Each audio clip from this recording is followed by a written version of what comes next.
اڑا کے رکھ دیا اور عوام کے سامنے سارے حقائق آئے. تو اب ایک ایسے سینیریو کے اندر جب ایران کھل کر عالمی طاقتوں سے ٹکرا رہا ہے, وہ اسرائیل سے ٹکرا رہا ہے, وہ فلسطین کے مظلوموں کے ساتھ کھڑا ہوا ہے, تو مڈل ایسٹ کے حکمرانوں کے پاس یہ سپیس نہیں ہے کہ وہ اسرائیل کے ساتھ جا کر کھڑے ہو جائیں اگینسٹ پیلسٹینینز جن کی نسل کشی ہوئی ہے. تو اس طرح جو ایک 75 سال بعد سب سے بڑی کامیابی اسرائیل کی ہونے جا رہی تھی, وہ اس ایک سالہ جنگ کے اندر ریورس ہو گئی ہے. اور جب یہ 7 اکتوبر کے بعد معاملہ شروع ہوا تو سعودی عرب پوری طرح سے کانفیڈنٹ تھا اور وہ پلان اسی طرح سے رہا کچھ مہینوں تک. اور آپ کو یاد ہے بلنکن بار بار آ رہا ہے, تو وہاں پر کیا چیزیں ڈسکس ہوتی تھی کہ نارملائزیشن ہونے جا رہی ہے, سول نیوکلیر پروگرام سعودی عرب کے ساتھ ڈسکس ہو رہا تھا, امریکہ اور سعودی عرب ایک نیا ڈیفنس پیکٹ کرنے جا رہے تھے, نارملائزیشن اس کا ایک بنیادی نقطہ تھا, لیکن وہ اب آہستہ آہستہ کرتے کرتے وہ معاملات بہت پیچھے رہ گئے. دوسرا امپورٹنٹ نقطہ جس کے اوپر CNN بات کر رہا ہے, انہوں نے یہ بات کی ہے کہ اب اسرائیل کوئی سیف ہیون نہیں رہا جیوز کے لیے. ذرا دیکھیے, on October 7 many Israelis realized that Israel was no longer the safe haven for Jews. They had always believed, ہمیشہ سے ان کا بلیو تھا کہ دنیا میں کون سی ان کے لیے سرزمین ہے, سیف ہیون ان کا کون سا ہے, تو ان کا ہمیشہ سے بلیو تھا کہ وہ اسرائیل ہے, لیکن اب وہ بلیو ختم ہو چکا ہے. This idea that Israel could provide them with safe haven was shattered. یہ بیانیہ اور یہ ان کا ایک نظریہ اور ان کی سوچ اور یہ تاثر کہ اسرائیل ان کو ایک محفوظ جگہ فراہم کر سکتا ہے, یہ پوری طرح سے شٹرڈ ہو گیا, یہ پوری طرح سے جو وہ بکھر کے رہ گیا. اچھا, اب ناظرین یہ وہ چیز ہے, ان اے لارجر پکچر ہم ڈسکس کر رہے ہیں, ہم چھوٹے موٹے حملوں کی بات نہیں کر رہے, ہم ان اے لارجر پکچر ڈسکس کر رہے ہیں, ہم اینڈ گیم ڈسکس کر رہے ہیں, ہم فتح اور شکست کو یہاں پر ڈسکس کر رہے ہیں. اس لیے ہم کہتے ہیں کہ سویلینز کو مار دینے سے فتح نہیں ہوتی, آپ کے اسٹریٹجیکل گولز کیا اچیو ہوئے ہیں اس سے فتح اور شکست جو ہے نا وہ ڈیسائیڈ ہوتی ہے. اب ناظرین یہ ایک ایسی چیز ہے جو ریورس نہیں ہو سکتی, یعنی اسرائیل ایک غیر محفوظ ملک کے طور پر اسٹیبلش ہو چکا ہے, اور یہ بات ناظرین اسٹیبلش ہو چکی ہے کہ یہاں کے لوگ, یعنی یہاں کے جو انڈیجنس لوگ ہیں, یہاں کے جو فلسطینی ہیں جن کے اصل میں یہ سرزمین ہے, وہ کبھی بھی مزاحمت کی جو ول ہے اس کو نہیں چھوڑیں گے. اگر آپ 20ویں صدی کے شروع میں چلے جائیں تو زائنسٹ لیڈرز کے جو ان کی باتیں ہیں, ان کے جو انہوں نے سپیچز ان کی موجود ہیں یا جو ان کی کتابیں ہیں, ان میں کیا لکھا ہوا ہے, وہ یہ سمجھتے تھے کہ ایک وقت ایسا آئے گا کہ فلسطینی مزاحمت کی جو سوچ ہے اس کو چھوڑ دیں گے. ٹھیک ہے, اور یہ پیچھے جو 100 سال میں جو کچھ ہوا ہے اور تاریخ کے سب سے بڑے ظلم جو ڈھائے گئے ہیں, یہ اسی نظریے کے تحت تھا کہ اصل میں فلسطینیوں کی جو ریزسٹنس کی ول ہے اس کو توڑنا ہے. اور پچھلے 1 سال میں یہ جو کولیکٹیو پنشمنٹ ہے, دیکھو کو بات سمجھ میں تو نہیں آتی, ان کے 1200 مارے گئے تو 1200 کے بدلے انہوں نے 5 ملین جو فلسطینی آبادی ہے ان کو نشانے کے اوپر رکھ لیا. تو 1200 کا کیا کمپیریزن بنتا ہے 5 ملین کے ساتھ؟ تو اس کا مقصد کیا تھا؟ کولیکٹیو پنشمنٹ دینا, تاکہ فلسطینی دوبارہ سوچ بھی نہ سکیں کہ وہ مزاحمت کریں, اور اگر ان میں سے کوئی دوبارہ اٹھنا بھی چاہے تو باقی فلسطینی جو ہیں وہ اس کو ڈسکریج کریں کہ اگر تم نے اب مزاحمت کی تو اسرائیل پھر ہمارا یہ حشر کرے گا. لیکن آپ دیکھ رہے ہیں کہ فلسطینی عوام اور حماس وہ اسی طرح سے موجود ہیں, اور ابھی جو تازہ ترین سروے سامنے آیا ہے اس کے مطابق فلسطینیوں میں جو ایک آرمڈ ریزسٹنس ہے اس کا رجحان اور بڑا ہے 7 اکتوبر سے کی نسبت. اب 1 سال گزرنے کے باوجود, 1 سال جینوسائیڈ فیس کرنے کے باوجود فلسطینیوں کے اندر آرمڈ ریزسٹنس کا رجحان اور بڑا ہے. تو فلسطینیوں کی جو وہ ول ہے وہ توڑی نہیں جا سکی ہے. تو اب تھرو آؤٹ دا ورلڈ جو اسرائیلیز موجود ہیں, یعنی یہاں پر ان کے 7 ملین اسرائیلیز ہیں, اس کے بعد سب سے زیادہ امریکہ میں جیوز موجود ہیں, وہ تقریباً 6 ملین پلس ہیں. تو اب وہاں سے آتے رہتے ہیں جیوز یہاں پر آباد ہونے کے لیے, بہت بڑی تعداد میں رشیا میں ہیں, انگلینڈ میں ہیں, باقی دنیا کے اندر ہیں, انڈیا میں بڑی تعداد میں موجود ہیں. تو اب وہ نہیں آنا چاہتے. اب امریکہ سے ایک فیملی اپنا سب کچھ چھوڑ چھاڑ کر اسرائیل میں کیوں آباد ہوگی جب اس کو پتا ہے کہ یہاں پر یہی سلسلہ رہنا ہے. اگر آج جو اصل بات ہے جو irreversible ہے کہ ان کو یہ پتہ چل چکا ہے کہ یہاں پر اگر آج حماس ختم ہو بھی گئی تو 5 سال کے بعد کوئی اور حماس کھڑی ہوگی, کیونکہ لوگوں کی جو ول ہے آزادی لینے کی وہ توڑی نہیں جا سکی. 100 سال ہو گئے, وہ ول نہیں توڑی جا سکی. تو حماس میٹر نہیں کرتی, وہ ول میٹر کرتی ہے, تو وہ توڑی نہیں جا سکی. آج حماس اور حزب اللہ ہے, کل کوئی دوسرا ہوگا, تو کون اپنی اچھی زندگی امریکہ میں اور یورپ میں چھوڑ کر یہاں آنا چاہے گا؟ اور یہ بات ذہن میں رکھیں، جب یہ زائنسٹ پروجیکٹ شروع ہوا تھا تو زائنسٹ لیڈرز بہت زیادہ خفا تھے، بہت غصے میں تھے، کیونکہ جیوز یورپ چھوڑ کر نہیں آنا چاہ رہے تھے. لیکن جب ہٹلر کا سارا معاملہ شروع ہوا تو اس کے بعد مجبوراً جیوز آئے. ٹھیک ہے، تو اب وہی سینیریو ہے کہ وہ وہاں سے اچھی زندگی چھوڑ کر ایک ایسے ملک میں جو کہ کسی بھی وقت ختم ہو سکتا ہے، جو ہر ٹائم سائرنز اور دھماکوں اور راکٹس کے رینج میں رہے گا، تو وہ نہیں آنا چاہتے. کوئی یہاں پر اب انٹرنیشنل انویسٹمنٹ نہیں کرنا چاہتا. ٹھیک ہے، بڑی بڑی کمپنیز کو پتا ہے کہ بھئی ان کا تو پیسہ ڈوب جائے گا، 5 سال بعد 10 سال بعد کچھ نہ کچھ نئی جنگ یہاں پر چھڑ جائے گی. تو یہ سی این این بات کر رہا ہے کہ اسرائیل نے اسٹریٹجک ڈیفیٹ یہاں پر حاصل کی ہے، اس کو کچھ اچیو نہیں ہوا. اور تیسری اور امپورٹنٹ بات، the longer the escalation continues, the less control Israel and its prime minister will have over the outcome. اگلی بات یہ ہے کہ کیا یہ ساری چیزیں تو ہو گئیں، اب اگلا یہ جو جنگ کا نیا سلسلہ ہے، جنگ کے اندر نئی جنگ ہے، لیبنان کی جنگ ہے، ایران کی جنگ ہے، تو کیا ان ساری چیزوں سے کچھ آؤٹ کم کے اوپر کنٹرول حاصل کیا جا سکتا ہے؟ کیا غزہ کی شکست کو آگے یہ نئی جنگوں کے ساتھ فتح میں بدلا جا سکتا ہے؟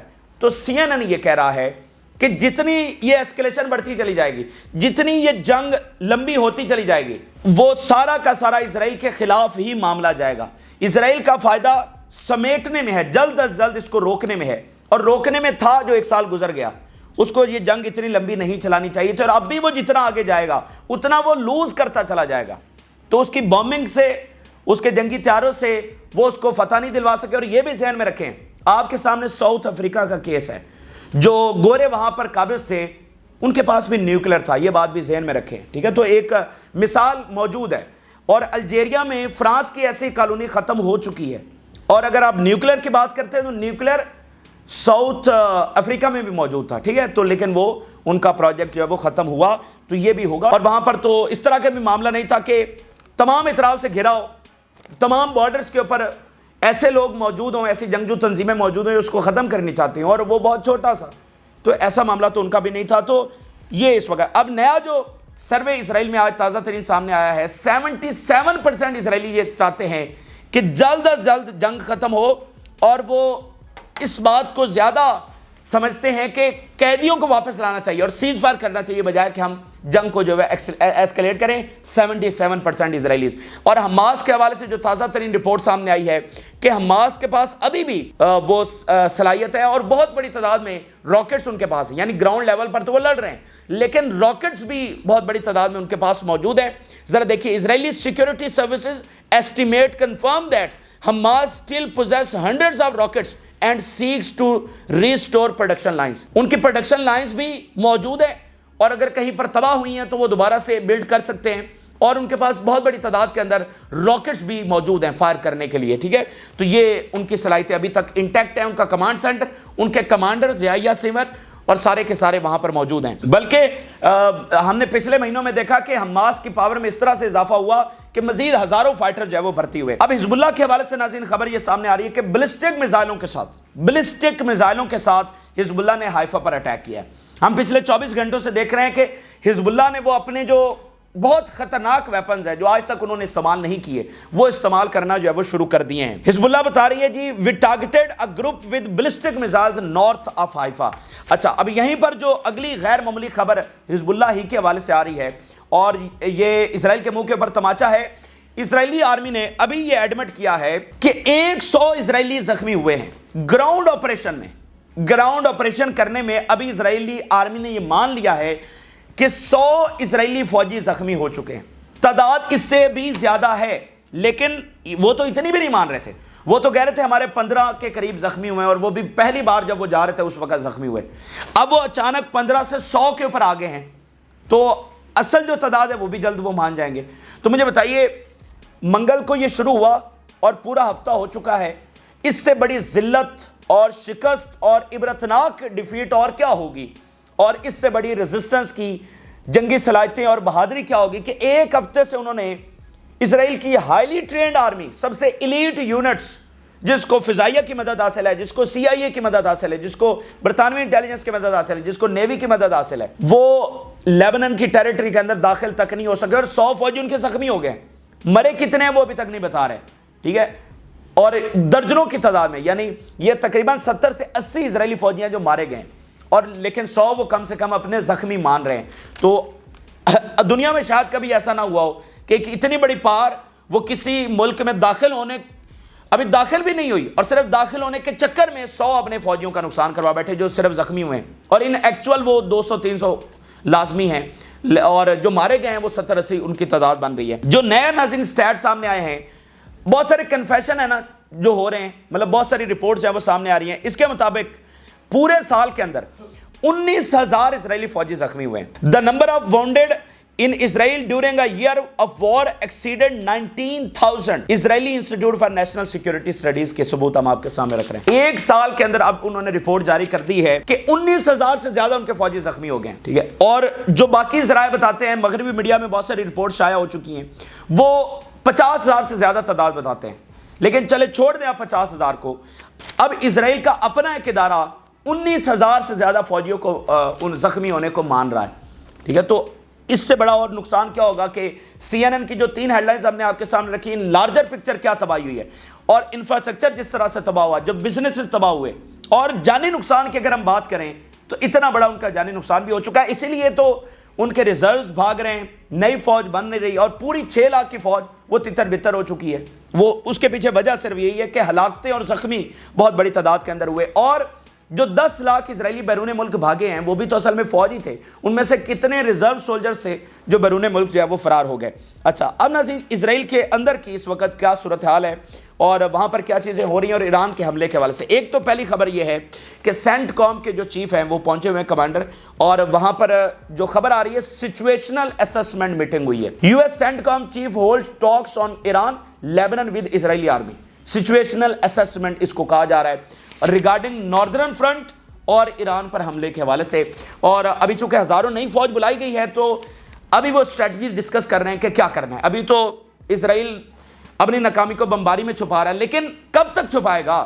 گراؤنڈ آپریشن تو کرنا ہے نا، مطلب آگے کیا ہے، بمباری کب تک جاری رکھیں گے؟ اگلا کوئی نہ کوئی سٹیپ تو ان کو لینا ہے۔ وہ جو 1.5 لاکھ فوج بٹھائی ہوئی ادھر، اس کا کیا کام ہے؟ وہ کیا واپس اب بلائیں گے؟ اور اگر آگے اندر جاتے ہیں تو سب کو پتا ہے کہ ان کے ساتھ وہاں پر کیا ہونے والی ہے، اور مطلب کوئی ان کے پاس واضح اسٹریٹجی اب نظر نہیں آ رہی ہے، نہ وہ آگے جا پا رہے ہیں اور یہاں سے واپس ریورس بھی نہیں کر سکتے۔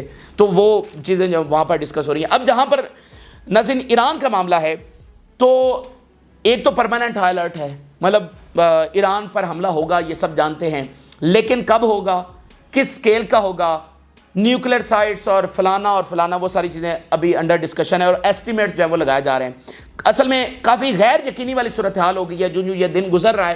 اس کا مطلب کہ اسرائیل کنفیوز ہے، اگر اس نے حملہ کرنا ہوتا تو وہ فوری حملہ کر لیتا، لیکن ابھی تک اس نے حملہ نہیں کیا، تو ایک غیر یقینی والی صورتحال ہر بڑھتے دن کے ساتھ جو ہے وہ انکریز ہو رہی ہے۔ اب جو اس وقت اسرائیلی میڈیا رپورٹ کر رہا ہے وہ ایک بہت ڈیفرنٹ چیز جو ہے وہ رپورٹ کر رہا ہے۔ وہ یہ کہہ رہا ہے کہ امریکہ اسرائیل کو ارج کر رہا ہے کہ وہ جو اسپیسیفک ایران کے ٹارگٹس ہیں جن کے حوالے سے ایران وارن کر رہا ہے، یعنی جو ان کی ریڈ لائنز ہیں، جو ان کی آئل فیسلٹیز ہیں، جو ان کی نیول بیسز ہیں، جو امپورٹنٹ ان کے ٹارگٹس ہیں، ان کو ہٹ نہ کیا جائے۔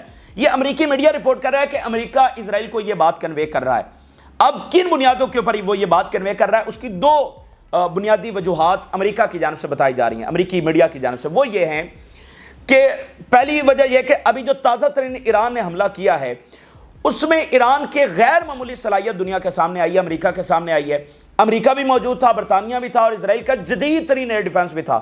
اس سب کو چیرتے ہوئے ایرانی میزائل جو ہیں وہ ان کی سب سے جو اہم ترین بیسز ہیں ان کو جا کر ٹکرائے ہیں، جو ہائپرسونک میزائل اور باقی انہوں نے فائر کیا۔ تو اس سے امریکہ کو ڈر یہ ہے کہ ایران جو اگلا حملہ کرے گا، یعنی اسرائیل کے حملے کے جواب کے اندر، وہ بہت بڑی تباہی اسرائیل کے اندر لا سکتا ہے۔ تو اس لیے وہ تھوڑا سا خوف کا شکار ہیں کہ دیکھیں نا، اگر ایک ایسا ملک ہے جو کچھ کر ہی نہیں سکتا تو وہ اتنا ویٹ کبھی بھی نہیں کرتے ہیں، لیکن اب تو ایران نے وہ پاور حاصل کر لیا کہ وہ اسرائیل کو نقصان پہنچا سکتا ہے۔ تو اس وجہ سے ایک تھوڑا سا جس کو کنفیوژن یا فیئر کہہ لیں کہ اچھا اگر یہ ہوا، ایران نے ایسا حملہ کیا تو پھر ہم کیا کریں گے، کیونکہ دونوں کا ایئر ڈیفنس جو ہے وہ فیل ہو گیا ہے۔ دوسری بات جو ناظرین یہاں پر ڈسکس ہو رہی ہے وہ یہ ہے کہ اس کا براہ راست معاملہ امریکی الیکشنز کے ساتھ ہے۔ اگر یہ جنگ ایسکلیٹ ہوتی ہے، اگر یہ ایران کے ساتھ جنگ ہوتی ہے تو اس کا براہ راست فائدہ ٹرمپ کو ہوگا۔ یہ شور ہے کہ ٹرمپ وہاں پر جیت جائے گا، جو کہ ابھی 4-5 پوائنٹ کیملا ہارس سے پیچھے ہے۔ اور وہاں پر بائیڈن یہ الزام لگا رہا ہے نتن یاہو کے اوپر کہ نتنیاہو ٹرمپ کو سپورٹ کر رہا ہے اپنے ایکشن سے، اور ابھی جو کل اس نے انٹرویو دیا اس میں یہ شکوہ بھی کیا اس نے نتنیاہو سے کہ میں وہ صدر ہوں جس نے سب سے زیادہ اسرائیل کی مدد کی، نتنیاہو کی مدد کی، لیکن نتنیاہو اپنی حرکتوں سے ٹرمپ کو سپورٹ کر رہا ہے، ٹرمپ کو فائدہ پہنچانے کی کوشش کر رہا ہے، اور مطلب معاملات کو سمیٹنے کے بجائے اسکلیشن کی طرف جا رہا ہے۔ تو بائیڈن چونکہ ایک لیم ڈک پریزیڈنٹ ہے، وہ پریشرائز بھی نہیں کر سکتا نتنیاہو کو، ٹھیک ہے، مطلب اس کی پاور جو بنی آپ کے سامنے ہی ہے، جس طرح سے اس کو نکالا گیا پریزیڈنشل ریس سے، تو ایک لیم ڈک پریزیڈنٹ ہے، وہ اس طرح سے پریشرائز بھی نہیں کر سکتا۔ اور پھر ایک اور معاملہ، وہاں پر جو 63 لاکھ یہودی ووٹرز ہیں، وہ بھی تو ایک مسئلہ ہے کہ اگر وہ زیادہ اسرائیل کے خلاف جائے گا بائیڈن، مثال کے طور پہ کوئی سخت اقدام لیتا ہے، تو ٹرمپ بھی تو اسی ووٹر کو اٹریکٹ کر رہا ہے کہ دیکھو یہ تو اسرائیل کو پروٹیکٹ نہیں کر رہا، اور اگر نہیں جاتا تو مسلم ووٹر خلاف ہے، تو اس طرح وہ پھنسا ہوا ہے اور نتنیاہو اس چیز کو ایکسپلائٹ کر رہا ہے۔ تو اس لیے بائیڈن انتظامیہ اس وقت کسی طور نہیں چاہتی کہ جب الیکشنز ہو رہے ہیں تو اس وقت ایران کے ساتھ جنگ چھڑ جائے، اور دوسرا یہ کہ اس کا براہ راست فائدہ ٹرمپ کو ہوگا۔ تو یہ اس وجہ سے اوورآل اگر ہم دیکھیں تو امریکہ کی پالیسی میں پہلے دن سے کنفیوزڈ نظر آ رہی ہے، کوئی لیڈرشپ مطلب وہاں پر کوئی ایسا نہیں کہ کلیئر کوئی ڈیسیژن میکنگ ہو رہی ہو کہ اچھا انہوں نے یہ فیصلہ کیا تو یہی ہے۔ آپ یمن کے حوالے سے دیکھیں، آپ حزب اللہ کے حوالے سے دیکھیں، آپ حماس کے حوالے سے دیکھیں، 10 وزٹ بلنکن نے کیے، اس کے بعد کیا اچیومنٹ ہوئی؟ مطلب یہ تاریخ کا سب سے بڑا ڈیزاسٹر ہے جو امریکہ نے کیا ہے۔ دیکھیں امریکہ صحیح کرتا ہے یا غلط کرتا ہے، لیکن وہ کچھ کرتا تو ہے، دیکھیں صحیح کرتا ہے یا غلط کرتا ہے، کچھ کرتا تو ہے۔ اس بار تو اس نے کچھ کیا ہی نہیں۔ 10 وزٹ بلنکن نے کیے، کتنی بار وعدے، امیر قطر اور مصر اور جارڈن کنگ نے 2 بار وائٹ ہاؤس کا وزٹ کیا، اور سعودی عرب، کیا کچھ نہیں ہوا؟ کتنے وعدے وعید کیے لیکن کچھ بھی نہیں ہوا۔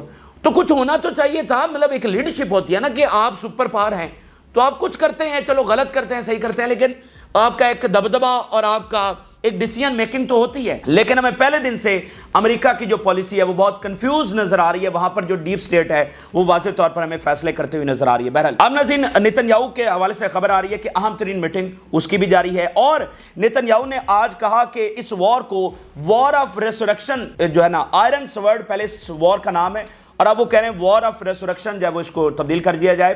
بیسیکلی ریسوریکشن کا جو ورڈ ہے وہ حضرت عیسیٰ علیہ السلام کی واپسی کے لیے استعمال کیا جاتا ہے، لیکن آپ کو پتا ہے کہ یہ بیسیکلی کس کے لیے وہ ورڈ جو ہے وہ استعمال کرتے ہیں، کسی اگلی ویڈیو میں تفصیلی جو بات کریں گے۔ غزہ میں اس وقت لڑائی جاری ہے اور کلیشز وہاں سے رپورٹ ہو رہے ہیں، حماس موجود ہے اور فائٹ کر رہی ہے۔ ذرا ہیڈ لائن دیکھیے، we are engaged in fierce clashes with machine guns, explosive devices and anti-tank shells with enemy soldiers and vehicles in Jabalia camp. یہ کل سے ان کا نیا آپریشن شروع ہوا ہے، ہزاروں کی تعداد میں فوج داخل ہوئی ہے، تو جبالیہ میں ایک بڑی لڑائی جو ہے وہ جاری ہے، اور حماس یہ کہہ رہی ہے کہ بیئر شیبا جیسے آپریشنز وہ اب مزید ہونے جا رہے ہیں، یعنی بیئر شیبا میں ایک جنگجو داخل ہوا اور 15 اسرائیلی فوجیوں کو مارا، اور حماس یہ کہہ رہی ہے کہ اس طرح کے آپریشنز آنے والے دنوں میں مزید ہونے والے ہیں، مزید جنگجو داخل ہوں گے۔ اس کا آغاز تل ابیب سے ہوا۔